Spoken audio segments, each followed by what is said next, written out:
جہنم میں گرایا گیا پتھر 70 سال بعد جہنم کی تہہ میں پہنچتا ہے۔ جہنم کے ایک احاطے کی 2 دیواریوں کے درمیان 40 سال کی مسافت کا فاصلہ ہے۔ جہنم کو میدان حشر میں لانے کے لیے 4 ارب 90 کروڑ فرشتے مقرر ہوں گے۔ جہنم کا سب سے ہلکا عذاب آگ کے 2 جوتے پہننے کا ہوگا، جس سے جہنمی کا دماغ کھولنے لگے گا۔ جہنمی کی ایک داڑھ بڑا دانت احد پہاڑ سے بھی بڑی ہوگی۔ جہنمی کے جسم کی کال 42 ہاتھ یعنی 63 فٹ موٹی ہوگی۔ جہنمی کے دونوں کندھوں کے درمیان تیز روز سوار کی 3 دن کی مسافت کا فاصلہ ہوگا۔ دنیا میں تکبر کرنے والوں کو چیونٹیوں کے برابر جسم دیا جائے گا۔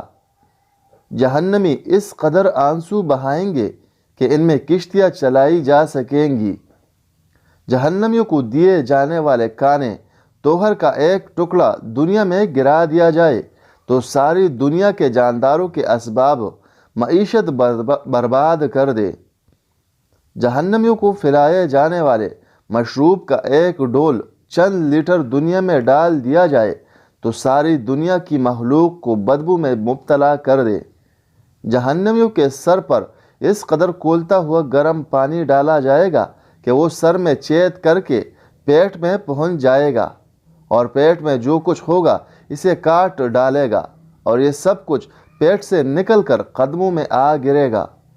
کافر کو جہنم میں اس قدر سختی سے ٹونسا جائے گا جس قدر نیزے کی آنی دستے میں سختی سے گاڑی جاتی ہے۔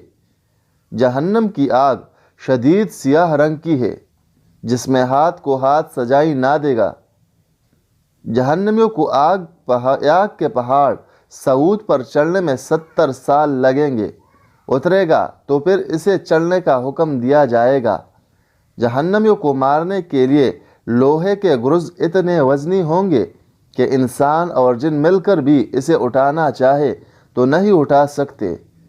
جہنم کے سانپ قد میں اونٹوں کے برابر ہوں گے، اور ان کے ایک دفعہ ڈسنے سے کافر 40 سال تک اس کے زہر کی جلن محسوس کرتا رہے گا۔ جہنم کے بچھو قد میں حشر کے برابر ہوں گے۔ ان کے ڈسنے کا اثر کافر 40 سال تک محسوس کرتا رہے گا۔ جہنمیوں کو جہنم میں منہ کے بل چلایا جائے گا۔ اللہ تعالی ہم سب کے صغیرہ و کبیرہ گناہ معاف فرما۔ آمین، اللہم آمین ثم آمین یا رب العالمین۔